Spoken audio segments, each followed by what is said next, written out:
Hey everyone, Courtney here, and today I have a very special guest. I am joined by Anton Jackson TV. Anton also produces Better Call Saul content. I know a lot of you are also fans of his. So really pleased that we could do this. We've been talking about it for a while, and Anton is one of my favorite Better Call Saul content providers. So again, really thrilled that he could join us here. So I want to say hi, Anton. No, thank you so much for having me. I was really looking forward to doing this. I've always wanted to have this conversation, and my praises go to you exactly the same. Absolutely one of my favorite Better Call Saul YouTubers as well. I love the sort of your perspective that you put on this show. A lot of things that I definitely don't see with your at first glance with your professorial, is that's a word, background It in is. terms Yeah. of your knowledge of English literature. So that's actually kind of really cool to see that perspective. Absolutely. But yeah, I'm really excited to have this conversation for sure. Thank you, thank you. Yeah, and if, for those of you not familiar with Anton, he has an incredible encyclopedic memory for everything in this universe. Like, really, I mean, I can't sing your praises enough there. Like his recall and being able to talk about not just Better Call Saul, but Breaking Bad as well is incredible. So you really just your memory blows my mind when it comes to being able to recall like what episode and what scene and stuff like that. Like I can vaguely remember it, but I'm not as good as you. You're like, oh yeah, that was season 3, episode 4. Yeah, you flatter me there. With now you're probably jinxing me here, where I'm going to make some major errors. But I know I really appreciate it for sure. I appreciate the praise. All right, so we're going to be talking about the finale. So this is just a conversation that we're going to have. So probably the best place to start would be like overall impression. Were you satisfied? Did it meet your expectations? Ooh, man, that's such It's a a tough loaded question. question. It's a Yeah, I loaded mean, one. like I said on my review of this episode, just an amalgam of emotions that's sort of going through my head when you're watching this final episode, because it's not only the final episode of the season, it's the final episode ever of the series. And like I talked Yeah. about when seasons 1 through 5 ended, well, there's always next season, and we can always sort of pontificate and wonder what's going to happen next with all these characters. But just the finality of it all is just still not really sort of sitting in or setting in. And that's sort of a lot of the emotions that are going through my head. But yeah, still trying to process this ending as well. And I definitely agree when Peter Gould and Vince Gilligan were kind of talking about how it's sort of like unlike any other ending they've done, and it's definitely much different from the ending of Breaking Bad. And I feel like that's an Yeah. understatement. But like, yeah, I'd love to hear your thoughts on it for sure as well. I have many. I have many, and I haven't actually produced any original content about this yet. Like I posted a couple of things where I shared some of my ideas, and I've been chatting in comments and stuff like that. And was on another live stream on Pete Pepper's channel where I talked a little bit. So still working on my breakdown. As you guys know, I take a little longer to do these things. But overall, I found it very satisfying. It met all my expectations. And going in, I was very primed to be emotional, knowing it was the last. And certainly the way they left us after 612 was so bleak and so dark. And I just I needed the sort of release from the tension. I don't know if anyone else out there felt that way, but I was like primed to be emotional going into it. And it certainly made me emotional at being the last episode. And that it really was, it satisfied everything that I hoped it would. I had two main hopes, really. And I mentioned this in my breakdown of the last episode when I was talking a little bit about predictions and what I was hoping for from the finale, and I think it delivered, right? So I was hoping it would resolve the remaining conflict of the story, right? And what was that conflict? The only thing that was left was Jimmy coming clean and hopefully redeeming himself. Because as I noted, I saw it going one of two ways: either he redeems himself or he dies. And I really didn't think they would kill him off, just because they've certainly sort of implied that they weren't going to. There's been Peter Gould and Vince Gilligan talking about how, like, they thought that there should be justice. They've never seen anyone in this universe actually serve any real time. I mean, a little stint in county for a couple days is nothing, but actually serving time. So I was gratified to see that, and I had also hoped that he would go back and discuss everything going back to Chuck, because that's was still so unresolved, like his involvement, or his how can I phrase this? I don't know that he ever really felt guilty about Chuck. I think he probably did, and we can talk more about this. He was just deeply repressed in the way he like responds to Chuck's death, and how he like, compartmentalizes and doesn't process at all. I think he did feel something about that, right? And that, finally you will atone, right? So call back to Uno when he walks into the HHM boardroom, and you will atone. He atones in this one. So that was really gratifying to see that. And it was unnecessary, like, to do it all in the courtroom. And even Bill Oakley's like, this is irrelevant, but it was showmanship, right? As Don Eladio would say, showmanship. And it was a show that was put on for Kim. It was for an audience of one, really. At least I think so. He really did that for her.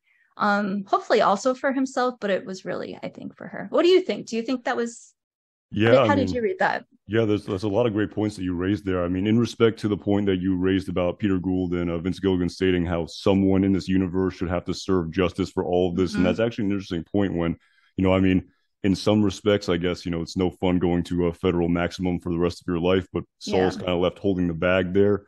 But yeah, when you look at all the other sort of main characters in this universe, it's either basically death or Jesse Pinkman. That's really the only alternative, or these very sort of I would say tragic endings, like characters like Skylar and Marie, and even Walter Jr., who has his entire family destroyed from all of this. But there's no true, I guess, justice, if you will, if that's what they were sort of going for here when Saul confesses everything that he did.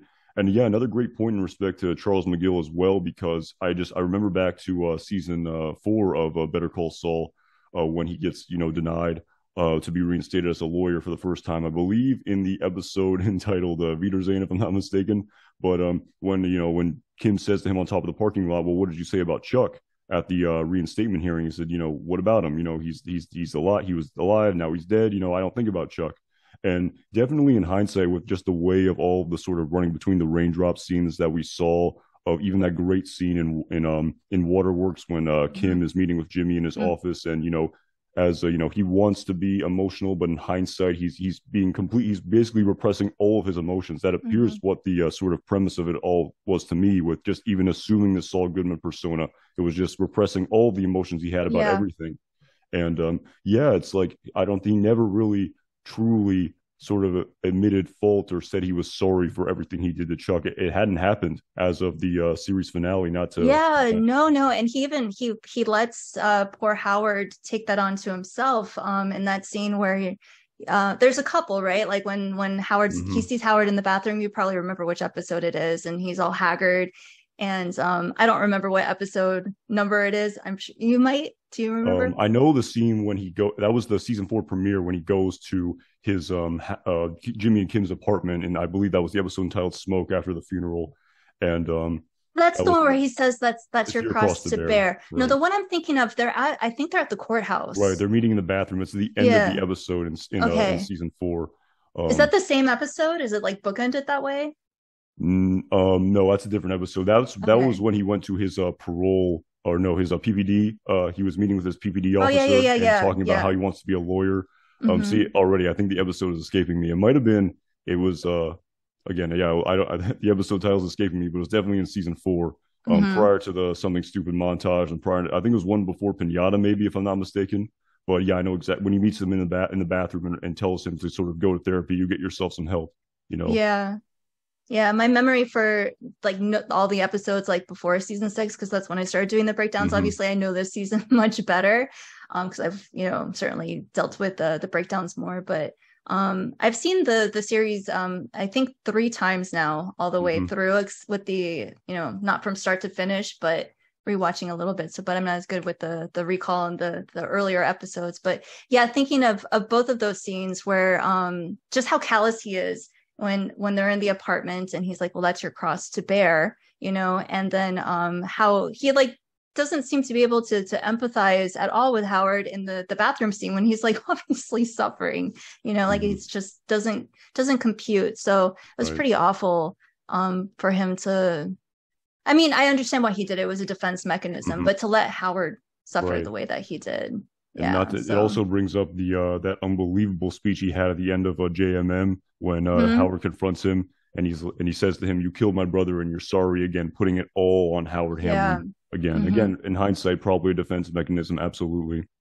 Yeah, yeah. And so I was thinking a little bit about how there might be some parallel with Cheryl, and how Cheryl felt following the conversation at the end of Fun and Games when Kim and Jimmy see her at the memorial, and Kim's like, "Well, you would have known, knowing that they were separated, and that's like, a dagger there." Hmm. So I wonder if Cheryl was like suffering to that point, because I've seen some discussion, people talking about like, why is she like, I don't buy it. 6 years later, we know she wasn't like, it was a failing marriage. But I Hmm. was thinking about it, like trying to put myself in Cheryl's shoes, and like if she felt at all responsible for his death, I mean, that's a heck of a burden to carry around for so long. So yeah, but No, that yeah, was absolutely. yeah, that was a Waterworks. That was last week, right? But that was an incredible scene there. So I thought it was valid. I do. Yeah. So Oh, there. his atonement for Charles McGill. Yeah. Yeah, Hmm. I think so. And in sort of the grand premise of it all, it's just, I know some people say, well, it came across as out of character for Saul Goodman to do this. He's this sort of, brash, brazen criminal lawyer. He has no Yeah. empathy or anything like that. But I think that was the entire premise of all of this, was that he finally atones. He finally, Hmm. sees the light, if you will, and he finally comes around to, realizing, all of these terrible things I've done, and really, at this moment, he says he wants to change his ways, and Yeah. I guess, that's why he does what he does. At least one part of it, but the other Yeah. part, of course, being the Kim Wexler component of the storyline. Yeah, exactly. And I'm glad you mentioned that, because to backtrack a little bit, I said it satisfied I wanted two things from this episode. Well, so one was Jimmy atoning, and the second was I really wanted closure between these two characters, and to really see that Kim was going to be okay, because what they showed us in the last episode was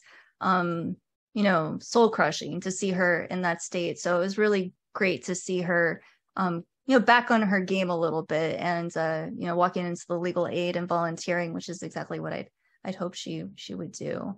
So, and in that respect, I found this to be a perfect episode. It met all of my requirements, and plus it was a fun episode. So Yeah, absolutely. And again, one of the things that I'm still sort of racking my brain for in respect to sort of, when Saul Goodman decided to sort of, what was the sort of aha moment for him? Because at the very beginning of the episode, when he's going through that mhm. entire sort of, I guess, fabrication of the truth to benefit himself in his, Yeah, for his plea deal hearing. And of course, he sort of gets this, the idea for this after he sees that hilarious, engraving on the wall of "My yeah, lawyer will ream your ass," and then he makes something of Bill Oakley, and then the yeah, next thing we know, he's doing the scam. And of course, he then presses even further, where he gets sent to this, minimum security prison, a very white collar sort of, type of prison with a golf course, yeah. and Wing D right, with right, Bernie and Madoff. right, and he presses it even further for his Bluebell ice cream in exchange for information regarding Howard Hamlin.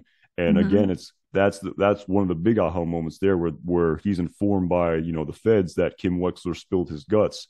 And is that really the moment right there where he realizes that he needs to atone because Kim Wexler sort of already atoned? Like, that's sort of my question. Like, when did it happen? Because I truly think he was, going to go through with that initial plea deal, but there was Yeah, there was a light switch moment for him, and I'm just yeah. trying to figure out where exactly it was.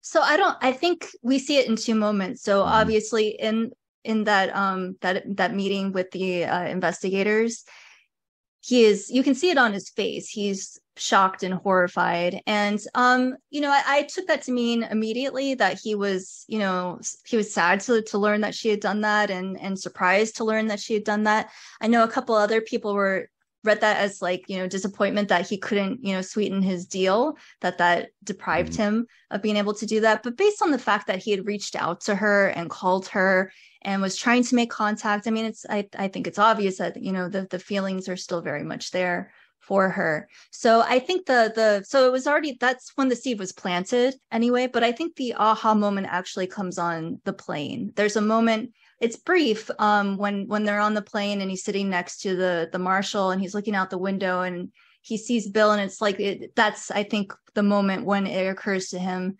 that he could maybe do something.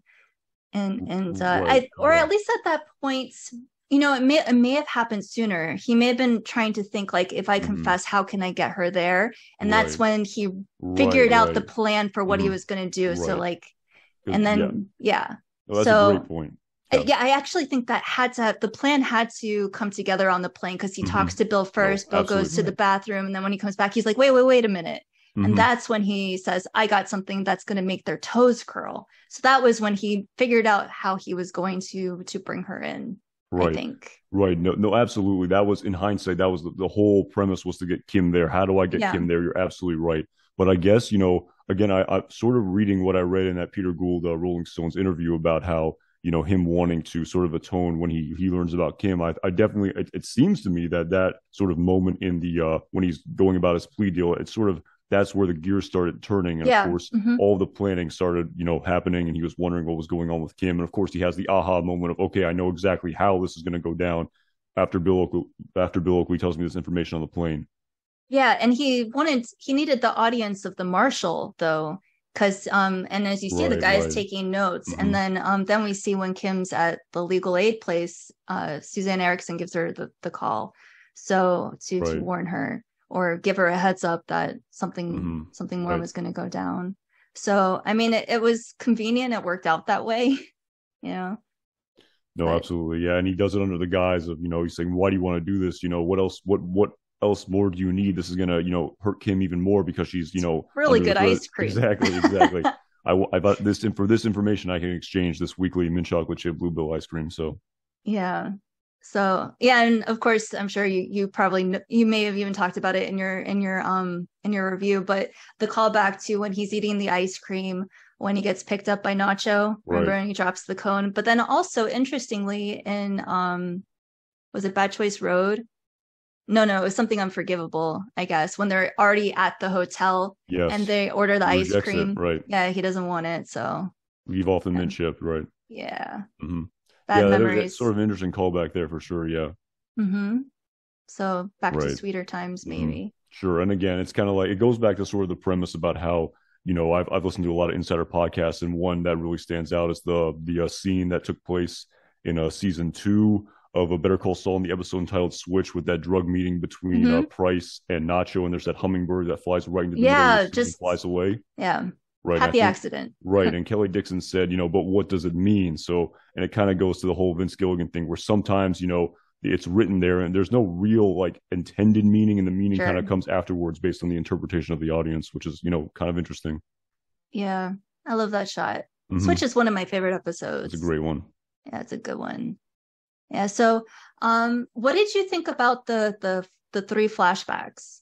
And did you think they were flashbacks? I know some people think like they were fantasy. Right. Some people think they were legit, real flashbacks. What's your take? That's actually a great point. I'm glad you kind of raised that, because the way my brain went in terms of sort of, nitpicking continuity errors was, of course, that the water bottle. The water bottle, exactly. Because during the cold opening scene of the episode entitled "A Bad Choice Road," when they're waiting before Jimmy gets cell phone service, we can see the urine still in his water bottle. But of course, after he stumbled on that, I guess, I imagine he, dunked in his water bottle and filled it all the way to the top. But again, I think the premise of that was that in order to sort of have a conversation like that, if you're so absolutely ravished with dehydration, you can't have this sort of, lighthearted conversation. Your body's just in survival mode. And I guess that's why they wrote it in there, where they'd have to hydrate before they have this sort of, fun time machine conversation, as opposed, because they wouldn't just have it if they're just dying of dehydration. Would Saul bring up this, time machine conversation if they're just both trying to, stay alive and their body's just in shutdown mode? I think that's why they put it in there. I mean, at least from a sort of, scientific standpoint, that's sort of where my brain went. Yeah, and, I think it's more thematic, right? So finding like, and I think though with that first, the cold open though, with it being this well, I guess you would call it, with the little windmills there, it's almost like an oasis, right? So it's at first, when we first watched it, and when it went to the title sequence, I was like, was that real, or was that like, how like people hallucinate mirage. Water, like see mirages and things like that. But then with the Chuck scene in particular, kind of made me revise the way I was thinking about all of them a little bit more, because of the book, right? And we know Jimmy has the book in his possession, so the book is a real tangible thing. We've seen it elsewhere, which leads me to believe that it was real. So, but but to talk a little bit more about the water I see as very thematic in the No, series in absolutely. general, of Hmm. course. So Jimmy is a fish out of water in the desert, right? Especially like since he is so strongly associated with water Hmm. and his goldfish. And I guess, and then so I was thinking of all the other water references we get in this episode. There aren't many, but you start with that one. There's the sweat bead rolling down the back of the prisoner's head at some Hmm. point. So that, I mean, it's sweat, but it's still water, right? It's a representation of water. So to perhaps show that there is hope, in a hopeless situation, maybe. I don't know. I probably reaching there, certainly with the bus scene, but I don't know. I took it to be legit, like a real story. So maybe a couple of things. You probably would remember better than I would, but at the end of Bagman, do we see that he still has the urine Oh, bottle? Like, absolutely. He takes a yeah, swig out of it right after they killed that guy with the sniper yeah, yeah, rifle, yeah. and he walks down the road. And when he finally calls Kim, he also has urine in his water bottle. So I would Hmm. imagine that scene may have taken place. I'm actually Yeah. glad you raised this. Like after they got cell phone service, and because they still had to Hmm. continue to walk to the gas Sure, station. So it could sure. have been a couple miles, and they were in the Yeah, middle of nowhere, so they couldn't call Victor and Tyrus and say pick us up here because they have no idea where that is. They needed a yeah, discernible landmark in the gas station. So I guess it would have to take place after he called Kim in Bad Choice Road. That would make the most sense to me in terms yeah. of continuity. That's what I was thinking. That's why I was asking, like, when was the last time we saw the urine It in was the in all the bottle? shots. It was in all the Yeah. shots. Yeah. So it would have had to have taken place after that, Yeah. for it to work. But I tend to take it as literal that is like something that actually truly Oh, happened. absolutely. Yeah, me too, for Yeah. sure. Yeah. Yeah.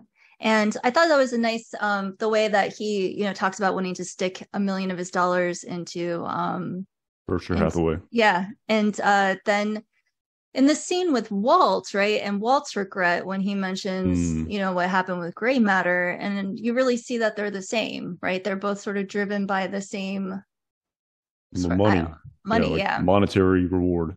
Yeah, personal gain Hmm. there. And I don't know if it hit you the same way, but when he said that, I was like, oh, this is depressing. It's really, Yeah. really depressing.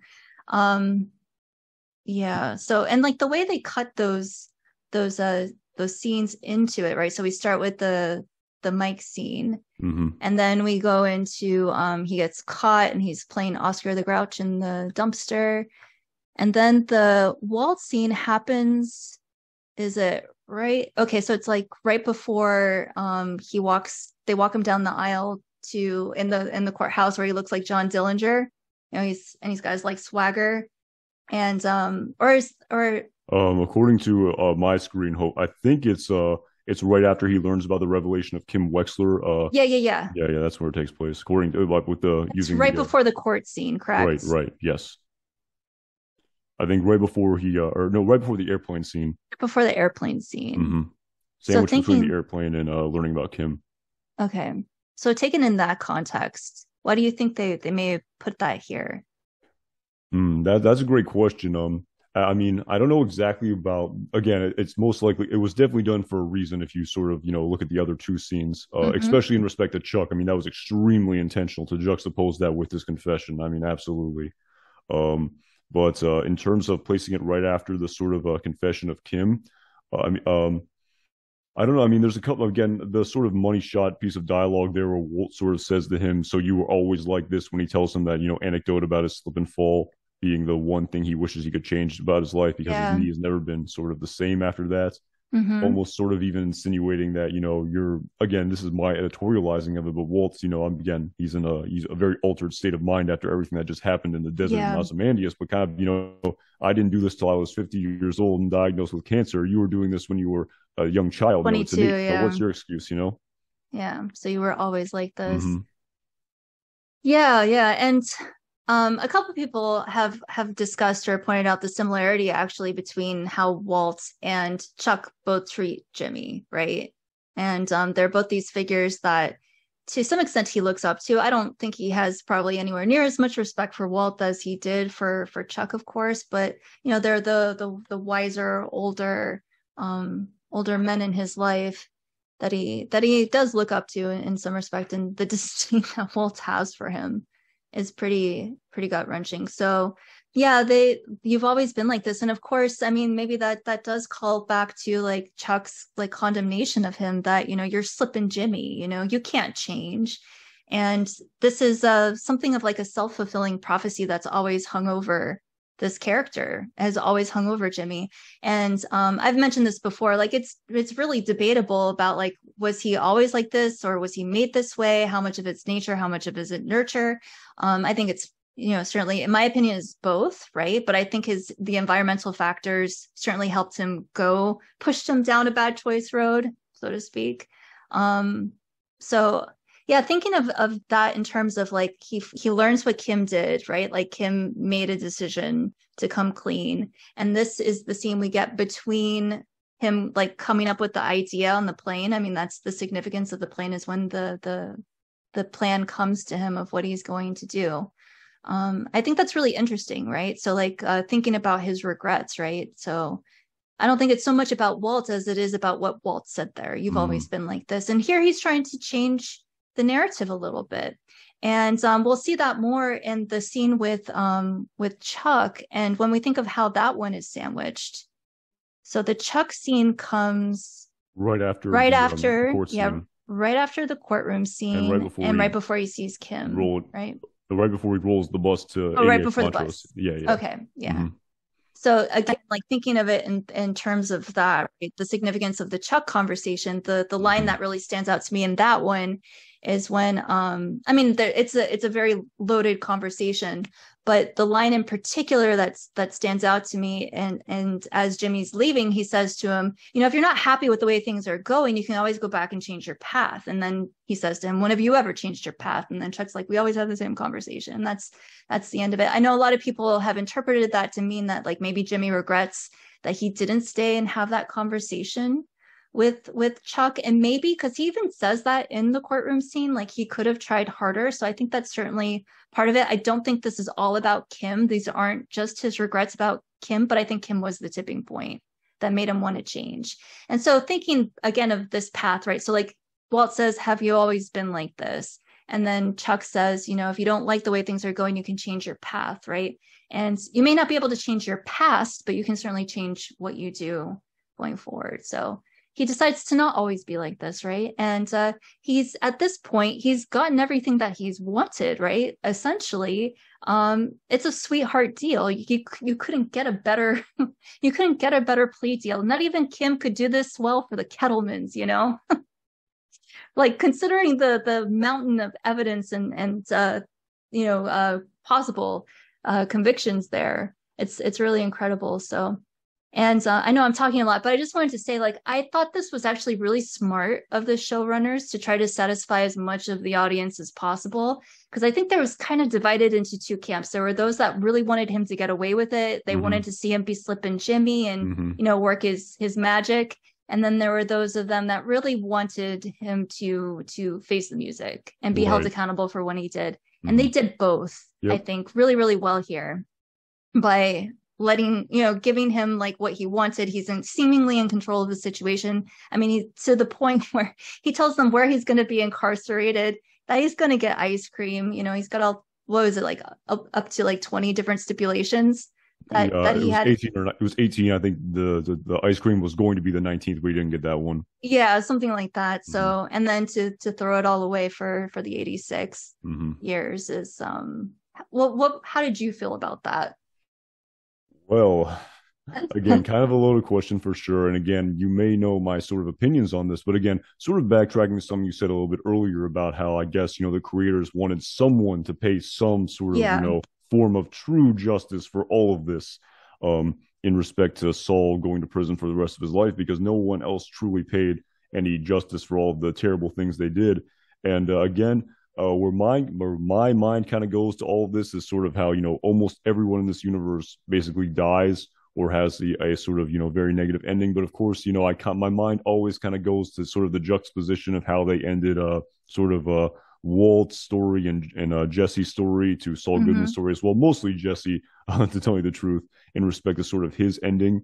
And it just kind of interesting in respect to how, what Saul is basically I feel like he kind of atoned for, I guess, allegedly being a bad, I don't know if a bad person is right, but he committed these crimes. He did these sort of deeds, and he sort of, felt he needed to face the sentence that the U.S. government or the federal prison system mandates that he serves. I guess that's his sort of way of atoning for all of this. But I don't know. My mind kind of went towards, it was even kind of interesting where they said, accessory to the manufacturing of methamphetamine, and the head, I guess, prosecutor said on this level, mandatory life sentence. So I guess that would go for Jesse Pinkman as well if he ever gets made in Alaska, because he wasn't an accessory. He was, flat out, manufacturing all this stuff. And I guess he also shot someone in the head. So he did shot Gail Bedecker in the face, which was definitely first degree premeditated murder.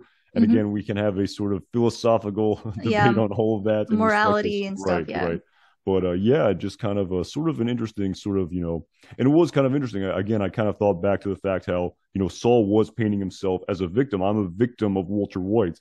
And despite the fact we know he was absolutely a willing participant, you could kind of theoretically have, plausible deniability that he was a victim, sort of.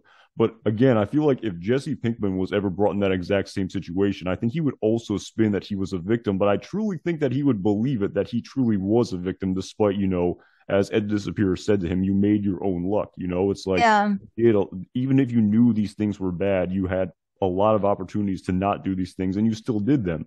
And yeah, so again, that's sort of where my mind sort of went. Just kind of sure. But it is interesting thinking of how Walt and Jesse actually start their enterprise. It's through blackmail. He shows up and he like ambushes them at his house, and he's like, either you cook with me or I turn you in. He doesn't really give him a choice. I mean, he does. That's actually not true. He does have a choice. He could turn himself in and turn himself in. Yeah, exactly. Or team up with the seemingly harmless chemistry high school chemistry teacher. So, but to your point,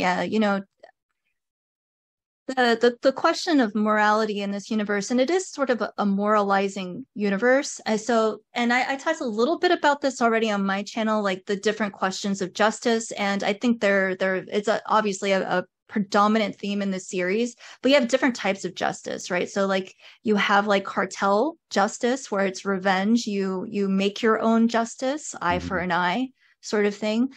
You have karmic justice, right? Like you get what you deserve, sort of thing, thinking of like Badfinger, and like, did Walt really end up getting what he deserved in the end? I don't know. That's up for us to each individually decide. Absolutely.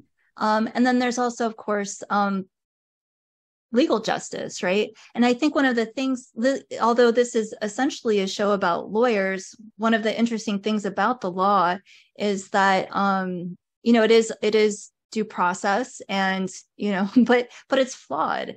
And so I don't know, there have been a couple of times when like it hasn't necessarily, like the legal system hasn't dished out or delivered the type of justice that, morally speaking, these certain characters deserve, if that makes sense. No, absolutely. I don't know. So like, I mean, like we see Lalo escape, and even as Erickson says at one point, we had a monster, right? And he got away. And I think even of Two Waterworks, in the conversation that Kim is having with Jesse, and some of the cosmic moral God, justice. And when he's telling the story about Combo stealing the baby Jesus from the Nativity, and he's like, I told you could go to hell, for stealing something like that, but you got him off scot-free. So this idea of cosmic justice versus man's justice. I mean, it was a nativity. I'm not saying that was a very serious crime. Certainly Combo went on to commit far more serious crimes, but I don't know. It's interesting though. So I'm thinking of what they deserve. So the legal system was going to give Jimmy 7 years, right? And that's how the legal system works. He was able to negotiate down. Now I don't know how realistic that is. Right. I know there are a lot of lawyers out there that watch our breakdowns and stuff like that. So feel free to sound off down below. A couple of them have already mentioned like this would never happen in real life. No way. I've heard as well that the judge can impose whatever sentence they want, irrespective of the guidelines, theoretically. So, which I think is why they had Oakley take his little yellow legal pad and write the note that, don't worry, exactly, she always follows government recommendations there. So yeah, but but the reason why that he decides to turn himself in, do you think like I think Kim was the tipping point. He wanted Mm-hmm. to put on a show for Kim. So and that affected, if it's just a performance for her, the question of whether or not he would have ever atoned for anything, I think Mm-hmm. still is up in the air. I don't know if you've thought about that or have any takes. Yeah, that's really interesting, actually, because I mean, the sort of whole entire genesis of even Kim atoning in the first place was the fact that Saul sort of called her in Nebraska after he spoke with Francesca on his 50th birthday in the episode Breaking Bad. So, yeah, again, I mean, of why he atoned, it was a combination seemingly of Kim and Chuck. That's at least is what the episode seemed to Mm-hmm. describe to us. It was a combination of wanting to atone.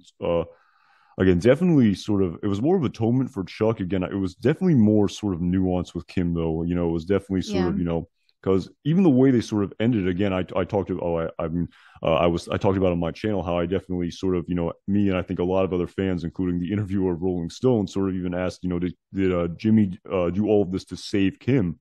And Peter Gould, the writer and director of this episode, said no, it was more about, just atoning.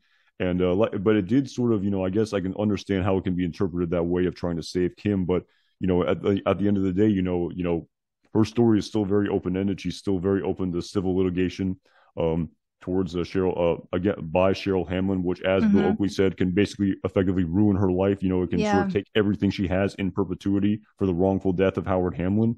And so yeah, I mean, I definitely, despite how sad of an ending it was for Saul, I definitely don't think, Kim got a happy ending. Absolutely not. I think, maybe, maybe it wasn't as obviously displayed to us, but if you really sort of look at what's going on with Kim and what she's doing with her life and how she can't even she's afraid of making decisions, and because any decision she makes, she's worried she may hurt someone, Mm-hmm. as per the interpretation of Vince Gilligan.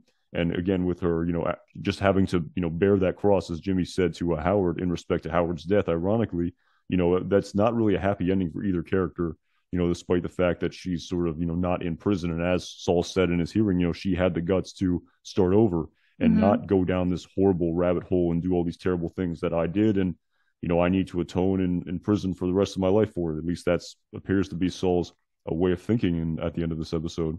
Yeah, but in terms of qualifying happiness, I have a slightly different take on Sure. this, because I do think that we see Kim turn around, at least in this episode. Like, she gets up and walks out of the sprinkler store, she walks into the legal aid. I mean, and that's where she wants to be. And like the way when she walks in the previous episode into the courthouse and she sees that young lawyer, with her client, and that sort of wistful, sad look. I mean, this is her love is the law, and it's what she's good at, and so she may never be able to practice again because of her confession that she Mm-hmm. gave. I mean, I don't know, maybe in a different state, maybe in Florida, they would admit her, maybe, I don't know, probably not likely, but who knows. But she can at least still work doing good, right, by volunteering. I don't know if she could maybe be something like a paralegal or do some other work there, but she's back on that track of actually doing something constructive with her. Not to say that she wasn't, like, her work before wasn't maybe meaningful, typing up brochures for sprinkler systems, but being able to do what she actually really loves to do, where she can actually make a meaningful difference, I think was significant. And actually, there's a scene very in the courtroom scene. I don't know if anyone else has talked about this, but it's one of my favorite moments when Jimmy is talking about Chuck. And of course, you get like the exit sign, you hear the buzzing, of course, is Chuck. But after that, when he's describing about how he went and got his insurance canceled, and I took away the one thing he loved, the law. They show Kim. They show Mm-hmm. Kim. And he says, and he killed himself. And then that's the shot where she puts her head back and she looks up. And I took that to mean, like, that's what she did to herself. I mean, metaphorically, she killed herself. Mm-hmm. So she took away the one, and it was self-imposed. She took away the one thing she loved, the law, right? As a self-imposed punishment. So I think that look up that she does was both as much for Chuck, because she was very emotional about that whole thing, way more emotional than Jimmy was, of course, about what happened with those two brothers, because I think she really did admire Chuck and looked up to Chuck, and she wanted them to have a good relationship. I mean, she even when she finds out that it was Chuck was the one that was sabotaging Jimmy. When Howard tells her, she doesn't tell Jimmy, because she didn't want him to. She even says, because I didn't want you to hate him. Right. Mm-hmm. So obviously there's some emotional investment there, and she has her own complicated feelings about Chuck and HHM. But I think it was also very much about her own feelings as well. Right. Yeah. No, It's a subtle moment. No, but in respect to sort of the premise of happiness, so I kind of said it was sort of like it wasn't a happy ending for either characters. Mm-hmm. Are you kind of saying that there was a sort of grain of that, at least in Kim? It wasn't a completely like tragic ending for her. Is that kind of what you're alluding to? I think it's as happy as an ending as these characters could have possibly gotten, right? Oh, I see what you're saying. Yeah, so kind of like with like Walt, right? Like he was going to die. He had cancer, and he got to go out on his own terms and accomplish everything that he wanted to accomplish. He got to leave his money to his family. He got to take out, the neo-Nazis. He got to do everything he wanted to do before he died. So he still dies in the end. So again, that's what I mean by like, how do you qualify a happy ending? I see exactly. Yeah, I think given the circumstances, this was a very happy ending, considering what they could have done instead. No, I see what you're saying. It's just about sort of the way you sort of, your perspective of it. I see what you're saying. Absolutely. There is a sort of grain of sort of happiness depending on how you look at it too, with what Saul did to himself at the end of this episode. I see what you're saying. And I think of what Howard says to them at the end of was it 608? 607 plan and execution. Yeah, 607. 607. Yeah. So when he's in the apartment and he's like, I'll be fine. I'll land on my feet. But you two are soulless. Right. And it's almost like it's a curse on them. And they react in different ways. So like Kim, retreats inward and becomes like this like opinionless shell who won't say anything. Like even in this episode when they're having lunch and the woman's like, what did you guys think of the restaurant? Right. Or what did Glenn think? And she's like, oh, I don't know, along those lines. And too afraid to voice any sort of opinion. And then we see what happens to Jimmy, right? So like they both in their own way become soulless. And one, it becomes completely harmless while the other one becomes very harmful.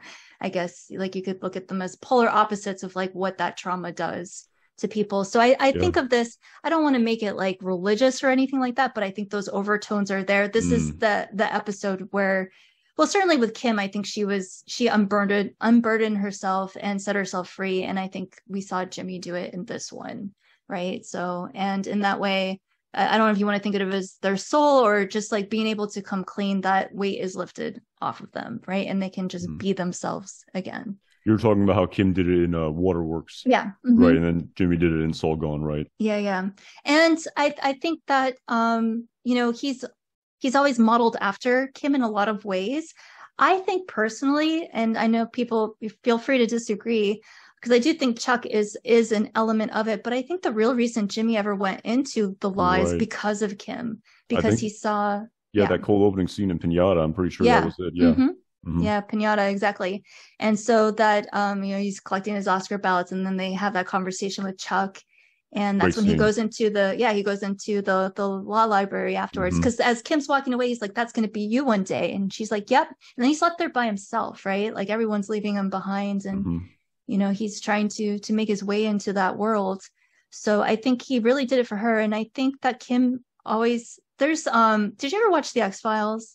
No, I did not. Okay. So this is, it's not like an Easter egg sort of thing, but I can't help but like apply it here as well. So in the X-Files, it's which of course, Vince Gilligan and Tom Schnauz and a bunch of other people that worked on both Breaking Bad and now Better Call Saul worked on. So there's I wouldn't even say it's similar, but there's this like sort of like a weird platonic relationship between the two main characters who obviously love each other, and they do eventually like get together. Spoiler alert. But I mean, it's been a long time if you haven't seen it. But there's this one line that the main character Mulder says to Scully, and he says to her that you're my human credential. And it's like she is the thing that makes him human, makes him want to be like a better person. I love that line. And I often have thought of Kim as being like Jimmy's human credential, because he was kind of slipping Jimmy before he met her. I mean, granted, to be fair, he was trying to get his life together. He was working in the mailroom. He was, on the straight and narrow sort of thing. But he was kind of sleazy before her, right? Like the way he was living in Cicero, pulling the scams with Marco, sleeping with all of those women. I mean, like the Kevin Costner thing. So, I mean, he wasn't as harmful as he became, certainly with as he was as Saul, of course. And of course, that breakup really helped precipitate that, right? Yeah. So like that's a different conversation about what turned him into Saul, because I think Kim is complicit in a lot of that. But just saying, like, I think when, at least in the beginning, before things went bad, like she made him a better person, made him want to be a better person. And I think that still applies. And so like, just like how he saw her going to law school, he saw her, confess and sort of, looks up to her. That's a great parallel for sure. And yeah, it definitely seems to be that way, especially the way I sort of interpreted that, final scene when the scene where he finally atones for everything. I agree absolutely that it really appears that, these two sort of people in his life, Kim and Chuck, were two people he really sort of looked up to and tried to model himself after, two people he really sort of, had an enormous influence and impact on his life. And that's spot on. The way he just, all of this was for them, basically. At least that was the way I saw what he was doing at the end of that episode. Yeah. Let me look through these photos, see if there's anything else in particular I wanted to. Oh, so what did you think of the bus scene? I mean, again, initially, from just a literary perspective, it definitely seemed to be that they were displaying to us that Saul was revered and he wasn't going to be sort of, someone who they sort of picked on. They actually sort of, looked up to him as, maybe this person who was helping people like them at one point in time, sort of helping the Albuquerque criminal underworld class. It was sort of their sort of, knight in shining armor. Maybe that's not the best analogy, but, it was definitely, I think that was are you talking about basically the execution of it with the sort of clapping and the stopping? Is that what's sort of, I know some people thought it was maybe cheesy or something to that effect, or I don't know, in respect to that, but from a literary point of view, it definitely seemed, and also, when he's getting the fist bump when he's working in the cafeteria, I think the whole premise of that was just basically displaying to us that, Saul's gonna, he's gonna fit in right in prison for whatever that's whatever that means. And actually, had he stayed on the run, like as Gene or as someone else, this is a much, at least in my opinion, a preferable life, right? Because it's essentially the same life, right? Like, Cinnabon, like the way they shoot like the kitchen and stuff like that in the oven, it's a mirror shot of, especially of some of the scenes we got from Nippy.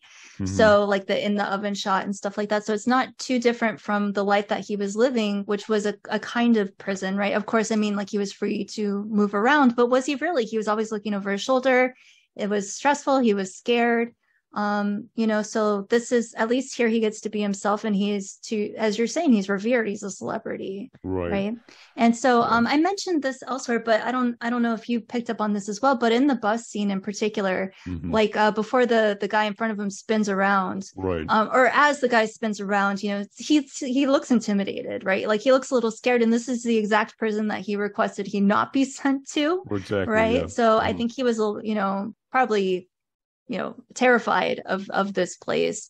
And then the guy's like, "Are you Saul?" And he's like, "No, it's McGill, it's McGill." It reminded me so much of his first not the first meeting, because the first meeting was in the cab, but when Jeff comes and confronts him at the mall, when he's like, "It's you, isn't it?" And he's like, "I don't know, the name's Takovic," and he's like, "Oh, the name's McGill," same thing. It was I think a nice callback to that, and how at first he's afraid of them. He doesn't know what they want from him. They're scary, intimidating, maybe criminal types, but then it turns out that they're big fans. Like old Jeff even said, "I'm a big fan," and I guess, it seemed more menacing when he said it, but it turned out, the way it bared out was that he was a big fan and was impressed with him. So that was, I think, a fun callback to that moment. And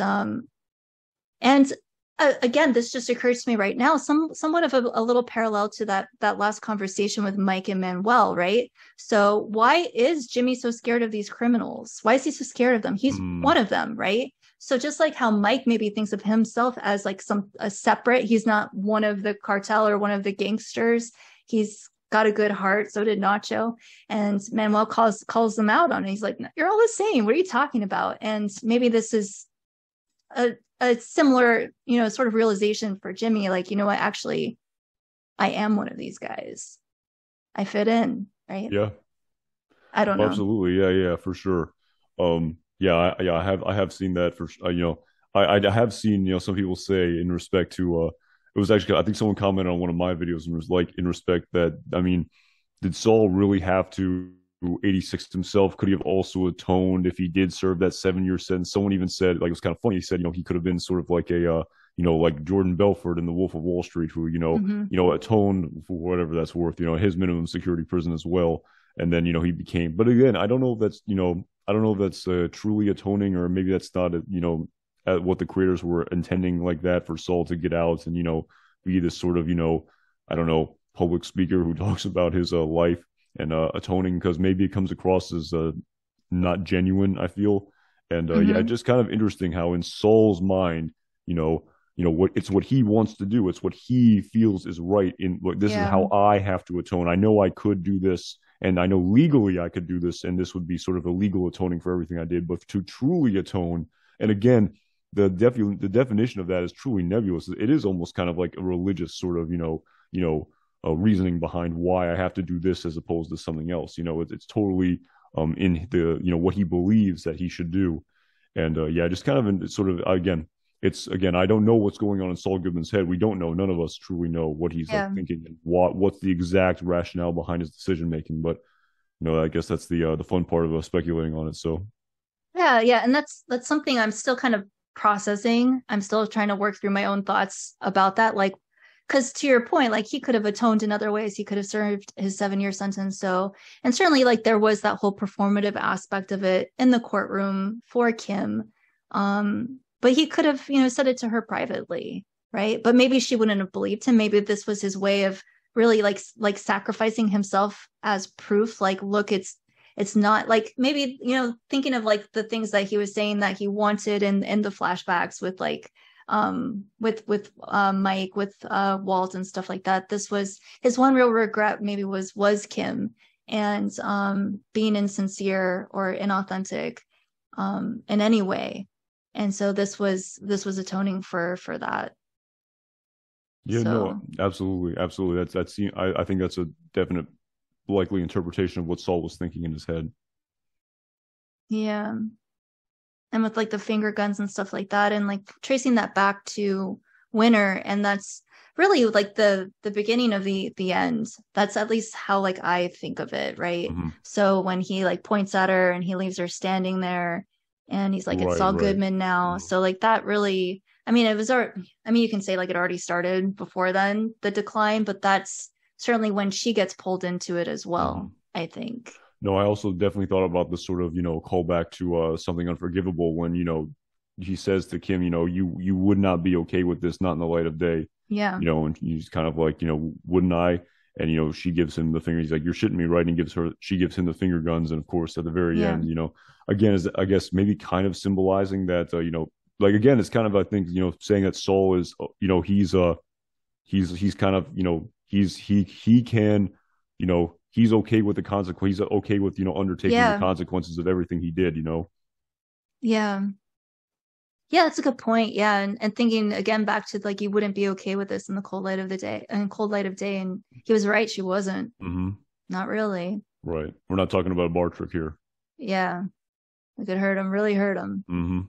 And they didn't even know what they were truly getting into in hindsight. So yeah. Crazy. Do you think, I mean, this is like a thought experiment. Do you think that there's any possible way that they would have stayed together? Do you think it would have been possible for them to have like a normal relationship, or was it always doomed to fail? Maybe not like ending with like the death of Howard necessarily. Right. That was actually my question. Are you talking about before or after the death of Howard Hamlin? Before.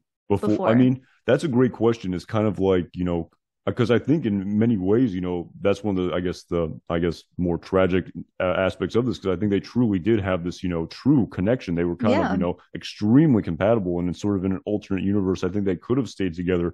But at the same time, you do wonder if, they would just continue down this spiral and, it would always be something else. And eventually they'd find themselves in trouble. And maybe eventually, Kim would come to that realization that we are poison, Hmm. despite the fact that I love you, this relationship is poisonous. We hurt people. And, despite the fact that we're truly, physically and emotionally compatible with one another. So yeah, that again, that's sort of a great question. I mean, after the death of Howard, I mean, obviously no Yeah, way, no impossible. But way. before, again, that's sort of the thing with me is like, were they going to eventually do something this terrible? I don't know. Again, I mean, really, the sort of unintended consequence of Saul, Jimmy being aligned with the cartel in any capacity. Again, it was the one thing they overlooked when they sort of, when Saul says to Kim, uh, I believe it was in the episode entitled "The Axe Grind" when he's like, we didn't overlook anything. And it's like, well, we actually did overlook the fact that Lalo Salamanca is still alive, and there's a 1 in a billion chance that he may come to our apartment when Howard Yeah. Hamlin is confronting us at the end of the scam.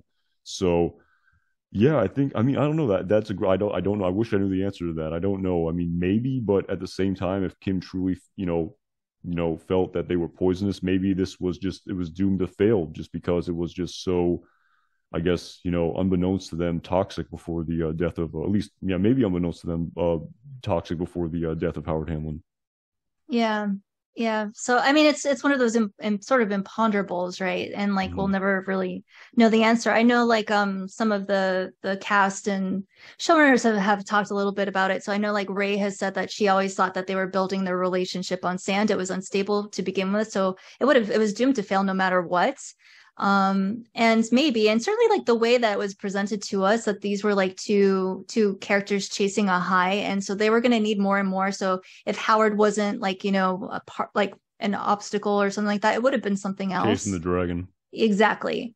It would have been something else that maybe ultimately led to this. Like when would they have drawn the line? So like when she's I mean, it's you see it like like sort of how they tiptoe into it, and it's like, oh, it's harmless, it's nothing. And then I think it's in Cushata when they go to Lubbock, Texas, and that's when they scam or it's the one right after Cushata. It's the one where they go and they switch the blueprints for Mesa Verde so they can get it with the breast milk on the plants. You remember? Yeah, I think that was in Wiedersehen, Peterson. the Yeah. cold opening scene. I think, if I'm not Okay. mistaken. Because at the Yeah. end of Kushada, he says, "We'll never do it again." He says, "Let's do it again." And I think they do it in Wiedersehen, the cold opening, when they do the whole Yeah, milk yeah, yeah, scam. yeah. Yeah, yeah. Yep. Yeah. So the one, yeah, Kushada's the one right before it, right? Hmm.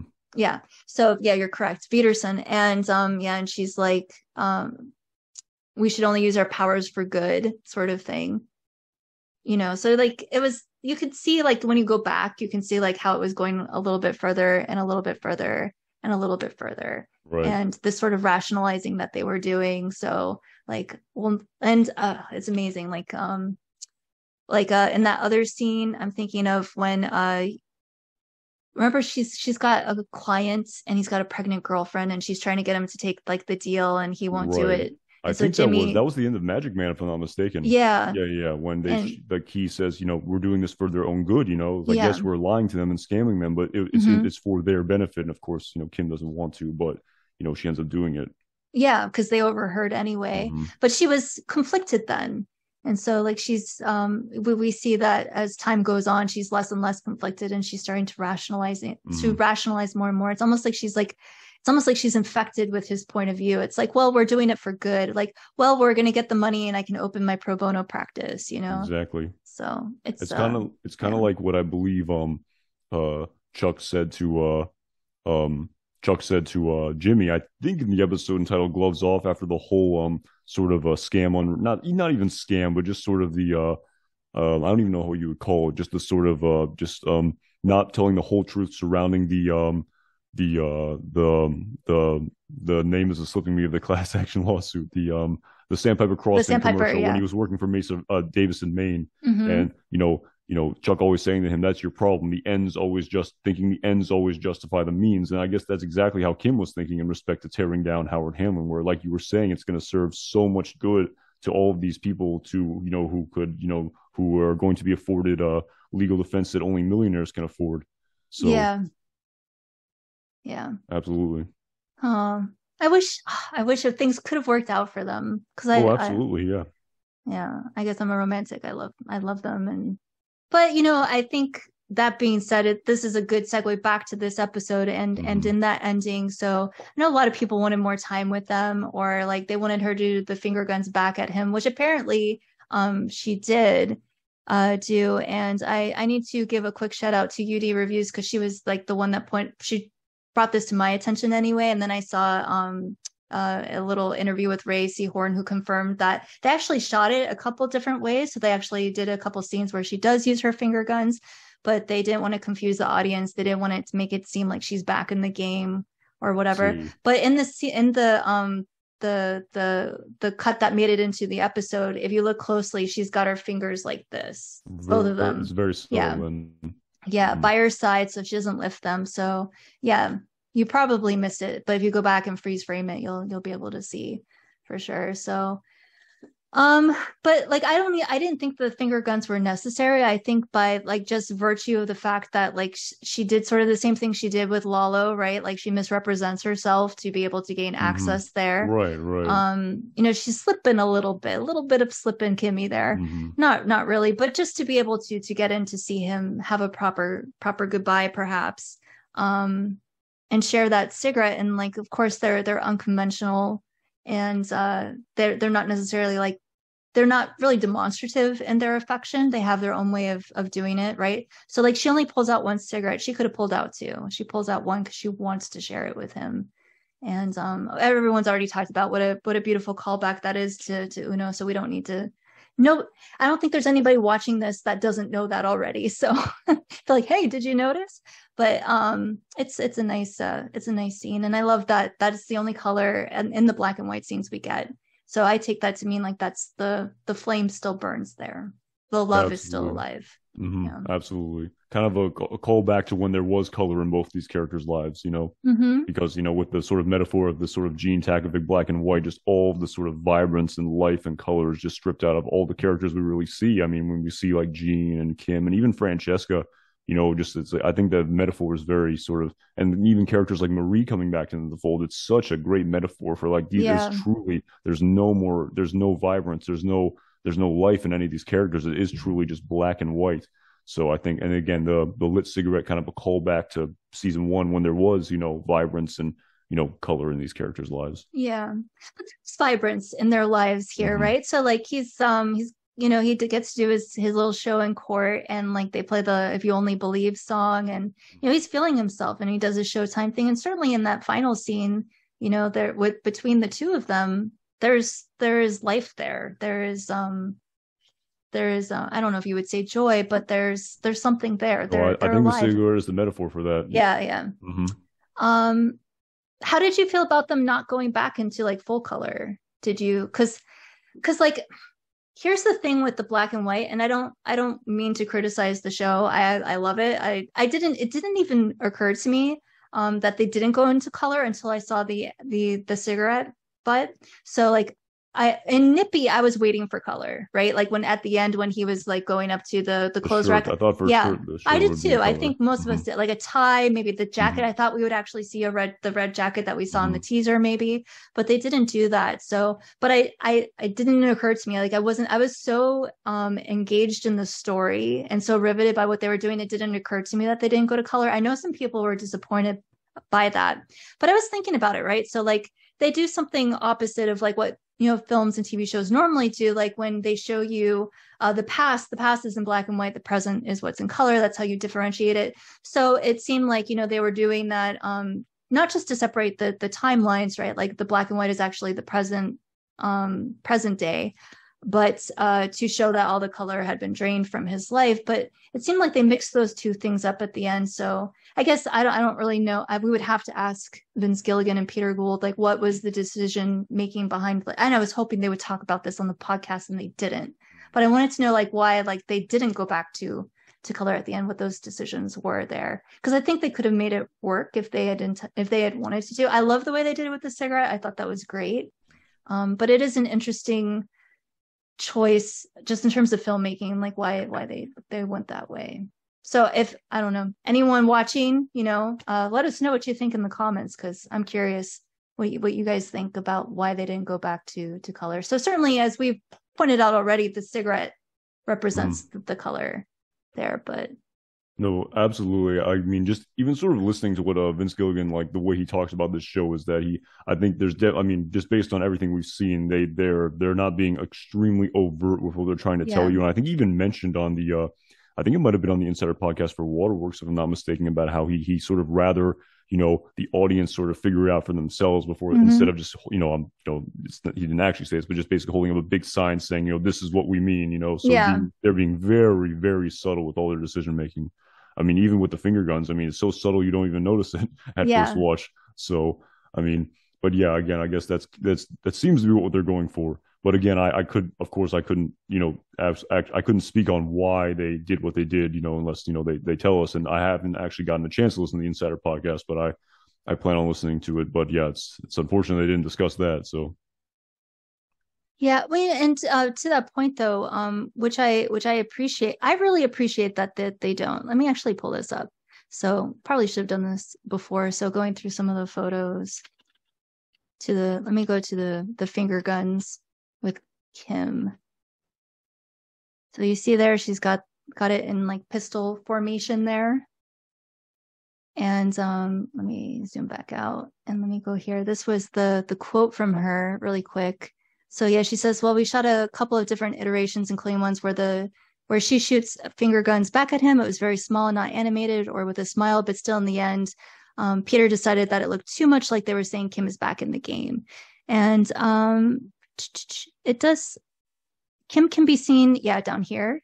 However, a glimmer of the alternate ending remains as Kim can be seen making a slight pistol shape with her hand. So that was ultimately intentional.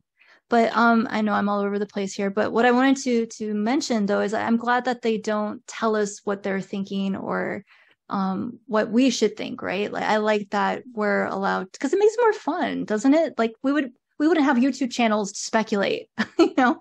And I think it makes it engages the audience more. You have to think more about it and come up with your own ideas no, about what it yeah, means. absolutely. I mean, I'd go a step even further. I mean, just even just watching season six, I mean, there was a lot of it was a lot of what they displayed to us was really based on recall of events that happened a long time back in Better Call Saul, in addition to, even like just knowing the plot of Breaking Bad very well, just all of the Mm-hmm. very subtle details that were displayed to us. Some of them were, I guess, were intended to just be Easter eggs. It wasn't really a huge component of the overall plot, but yeah, a lot. It's definitely, uh, the subtlety of it all definitely is absolutely seems to be intentional, and it's one of the things that I love about this show for sure. Yeah. This was the scene that I was mentioning earlier. I should have pulled this up. I didn't think about it, but this is when right after he says and he killed himself when he's talking about Chuck about how like, he had took the law away from him. It was like the only thing he loved. And that's when she looks up. So that's why I was like she's feeling that on a personal level. And I love this shot too. So this to me looks like a bullseye, right? And this is before like we know what he's doing in that scene, like that it's all just to show. And it's before he says his little bit about how like I brought her in just because I wanted her to see this. So like I think this is like sort of a little bit of foreshadowing that the bullseye isn't directly on her; it's a misfire. That's how I interpret it anyway. Yeah, I mean the very sort of a little attention to detail that you can imagine that they're going over in like the editing room to get sort of just the right sort Yeah. of metaphor they're going for in all these shots. It's, Mm-hmm. it's quite. I imagine it's quite something. Yeah, and the framing of that. So course, this is Chuck's ghost buzzing here, right? Oh, or the exit sign. Yeah. And this was the scene I was confusing framing one of the flashbacks here, but yeah, this reminds me and so I think someone pointed this out on Twitter actually, so I'm probably stealing this from someone else. Some guy named Brian, I think. I don't like something like that. I don't know. But he pointed out that this sort of Dillinger swagger is similar to how like when Jimmy or Saul rather is trying to convince Walt to turn himself in. He's like, you walk in, your head held high, they'll treat you like John, like you're John Dillinger or something like that. Right, the So Metro Detention Center, right? yeah, yeah. So that's that one. There's Walt, Kim, of course. We didn't talk about the Marie scene.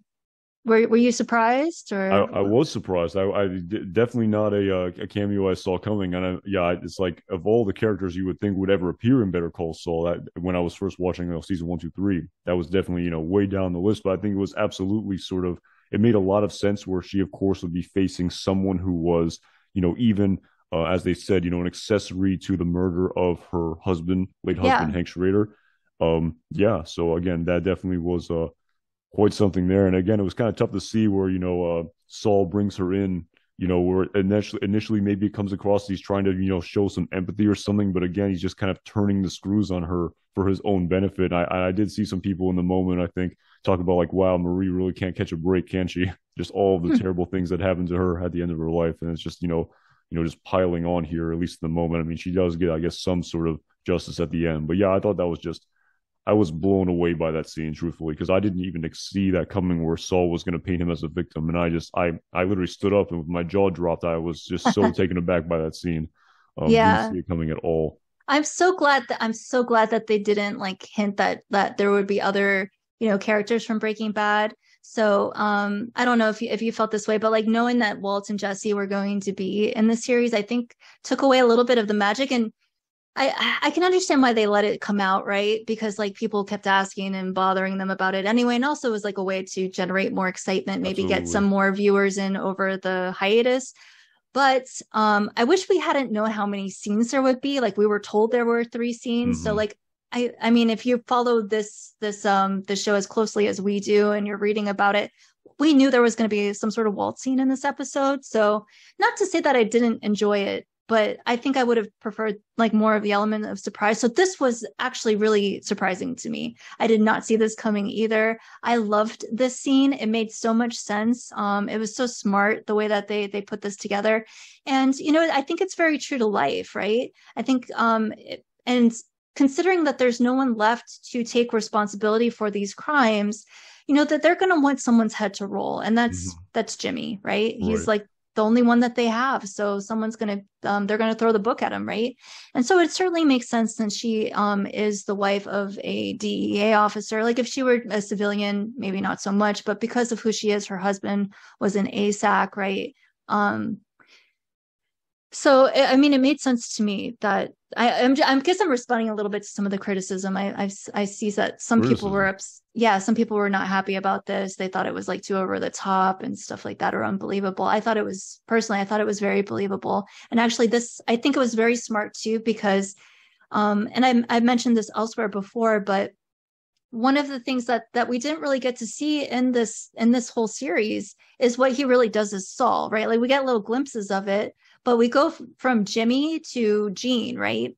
And of course, the last few episodes, I think they really wanted to just show us how awful Gene was, so that way we wouldn't have as much like empathy for him, right? And like in that way, we would find this ending more acceptable, right? Because you could be like, well, he almost just, he was going to kill this old woman. He was going to strangle her to death. And he did almost like, he was thinking about it. He was thinking about killing this guy with his dead dog's urn, So like they had those things there, but I think it was important to bring back that emotional aspect, of like what the gravity of the crimes that were committed in Breaking Bad. And this was very effective. I think, and I didn't think it was contrived or manipulative. Sometimes I feel like shows try to manipulate your Hmm. emotions too much, and then I'm like resentful of it. I'm like, please don't tell me how to feel. I thought they did this very well. This is embarrassing, but like this is like what 17 minutes into the episode. This is when I started crying, and I did not stop. When Marie came in, Yeah. Well, not when she wow, came in. It wasn't seeing her, but it was her talking specifically about Hank. about Hank. And I wasn't particularly fond of like either of those characters in Hmm. Breaking Bad, to be Sure. honest. But I thought her performance was just astounding. And just remembering that trauma of Breaking Bad, it brought all that back. And certainly, as obnoxious as the characters may have been, I still love them. They're like family members, that like that irritate you. But that's how I feel about this universe for sure. And I don't know. So to hear her talk about Hank, like that really, really got to me. And I thought it was important to remind everyone of what actually happened and the damage that was really wrought there. Not that he's the one that killed him, but he was certainly complicit. No, no, absolutely, yeah. Accessory Accessory. to murder, absolutely, Yeah. yeah. And again, kind of, sort of as you were saying about, showing Saul in this very sort of dark light, or Gene, I Hmm. guess, at the time, when he's about to kill this man with the urn, with his dead dog's urn. I mean, pretty dark there. And also, of course, maybe strangulating a Marion. But this too here, when he's truly, saving himself by, Yeah. again, twisting the screws into a Marie's emotions in order to benefit himself. And again, that's a huge kind of component of this as well, I think, in respect to, again, just really showing us this side of Saul. Hmm. Yeah. And I guess like for some viewers too, even like on the airplane, if like you hadn't figured out that he was scheming something different, you might think like, wow, he's really going to throw Kim under the bus for Yeah. ice cream. Like there was probably someone out there who was actually like going along with that. That wasn't me. Like I kind of Mm, knew right away that he right. must be scheming something, but like, I knew it had to end on a high note. They weren't going to Right. end it with him throwing Kim under the No. bus. There I was mean, and true in no way. hindsight, I mean, even after the sort of confession that happened there, where do you think, oh my goodness, like, what is this man going to do? In hindsight, Yeah. look, with the title being Saul gone, like, that's Yeah. sort of Saul to the maximum. So, I mean, with Saul gone, it was kind of given away. In hindsight, it screams at you. It's so obvious that, he was going to sort of atone in hindsight, that title, just Yeah. based, on what happened in this episode. Yeah. Yeah. Exactly. This moment where he's laughing. That's when he sees it on the wall. Oh, my lawyer Yeah. will ream your ass. Yeah. And this is one of my favorite shots there. It's like Oscar the Grouch in his garbage can. Yeah, yeah. I mean, and actually, in respect to the sort of it's not. I mean, it kind of deals with the sort of, again, it kind of goes to what you said about how a lot of fans wanted to see him as Saul, as the Saul Goodman character prior to him meeting Walter White. But again, I think Jimmy and excuse me, Bob Odenkirk and Ray Seahorn kind of maybe even talked about this a little bit in that Variety video that came out, where they sort of gave away that Marion was related to a character that we saw. Where they basically, again, it kind of really, in hindsight, it really kind of gives it away how, this story is not about Saul really before he meets Walter White. That's a small component of it, but the story of Better Call Saul is truly the story of Jimmy and Kim. That's what Yeah. this is about. The story was about their story, and Hmm. sort of it's kind of in hindsight, all the Saul Goodman and everything, even that persona that he assumes, it really seems like it was emotional coping following the termination of the relationship of someone he truly loved. And that Yeah. was a big Agreed. part of that's basically the story. And the Saul Goodman's kind of a sort of secondary aspect of it, within, of course, the overall, story of the Breaking Bad universe. Yeah, for sure. I agree completely. Saul was the trauma mask, right? That was him doing the best he could do not to feel anything. And going back to that jump cut at the end of Fun and Games, you can see from the moment he wakes up, he's on, right? Like he cannot be alone with his thoughts. And I think it's kind of the same with Kim, because like I saw, some people are like, why is she with this guy? He's like, obviously she's not into it really. She like, how could she be, sort of thing.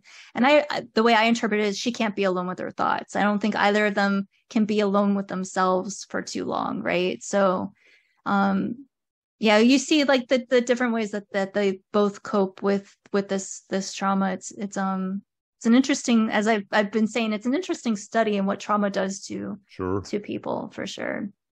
So yeah, I think ultimately this was a love story. It was a story about Yeah.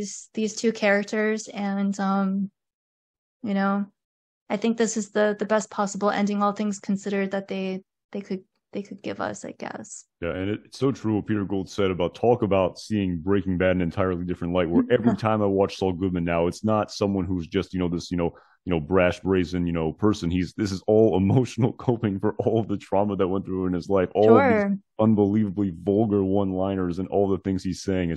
It's crazy to sort of think about how this is a completely different person from how they originally painted him as. Well, he truly was written initially as comic relief to sort of cut through the dark nature of the plot of Breaking Bad, absolutely. But just the sort of the way they sort of changed that story with the Better Call Saul prequel is just, yeah, it's true. You can't watch Breaking Bad in the same light ever again. At least I can't.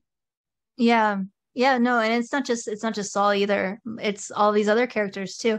I love, I mean, the genius of this series for me is really how they were able to take like some of these other secondary characters like Mike, like Gus, even the Salamancas to some extent, and give them new life. I think Mike is I liked Mike in Breaking Bad. I love Mike in Better Call Saul. I love him. And I 50, I like I mean, one of the best Oh, episodes. the best episodes. And so getting all that backstory about his son, and then certainly like seeing his relationship with Nacho, has already changed the way I think of like how he treats Jesse in Breaking Bad. Absolutely. And so definitely. And yeah, and kind of going back again, it's something that I, of course, thought about. And I know a lot of fans wanted to see this as well, but kind of going to the fact that this was really the Jimmy and Kim story. I know a lot of fans, they sort of wanted to see all of the sort of implied things from Breaking Bad that we never got to see on screen, and even sort of like a little sort of aspects of the story, but that we, again, it's sort of, in hindsight, it just all implied, and they didn't really have to show it to us exactly on screen, like every single little detail. Even like I mean, there's so many that comes to mind, but even in respect to like the way they wrote this story, I mean, it wasn't, the diamonds weren't about the diamonds. There wasn't this sort of crazy, I mean, maybe there was a crazy backstory about the diamonds, but again, I guess we didn't really have to see that. And I mean, as much as it would have been sort of fun to see the definitive displaying to us that Price, Daniel Wormald is Price, the laser tag kind of guy, and even the sort of Vominos Pest backstory that Saul talks about in A Hazard Pay, about how he was pulling their chestnuts out of the fire illegally, speaking for 5 years, like all the sort of little things within Saul Goodman's life that we thought we were going to see. Again, it wasn't really about that. And there's still a way we can all spit in our heads like how he was doing all these things, absolutely, but yeah, like you said, it was all just done as as emotional coping. It's just kind of really sort of interesting to think about. That is the story of Better Call Saul. Yep, for sure. Yeah, I think that's probably a good place to end it. Unless, did you have any other thoughts or things? I love this. I mean, theoretically, I mean, like I said, I could talk about this forever. I mean, but yeah, I mean, it was just absolutely great to have this conversation with you and hear your thoughts. I'm really happy we finally got to do this, and yeah, I really enjoyed this. Thank you so much for having me on your channel. I mean, I'm taken aback by the fact that you're a fan of my content. I absolutely say the same about you. So, well, thank you for joining me. This has been fun. Like, and I said, like, we've been trying to work out a time where it would work for both of us. And I know we're both pretty busy people, but if in the future you ever wanted to talk some more, I could probably talk about this show forever as well. I mean, that's what we do for fun. We do this as like, sort of, this is for fun, right? Absolutely. So yeah, there's nothing else like in terms of like television or anything like that I would be probably willing to talk this much about. We'll see in the future, maybe something will come along, but this is never say never. Yeah, never say never. But yeah, this was a special show for me. Certainly break the whole universe and Breaking Bad as well, but I don't know. I love this show. I'm so sad it's over. What are we going to do with ourselves? I don't think it's hit me yet because it's not like, I mean, we'll see how we feel like come next Monday, once the Saul withdrawal really starts to kick in. But Anton, I'm going to let you go. Thank you so much for joining me. And if you guys haven't checked out Anton's channel yet, I'm going to leave your link in my description so you can go check him out, see all his Better Call Saul content, and go show him some love. All right.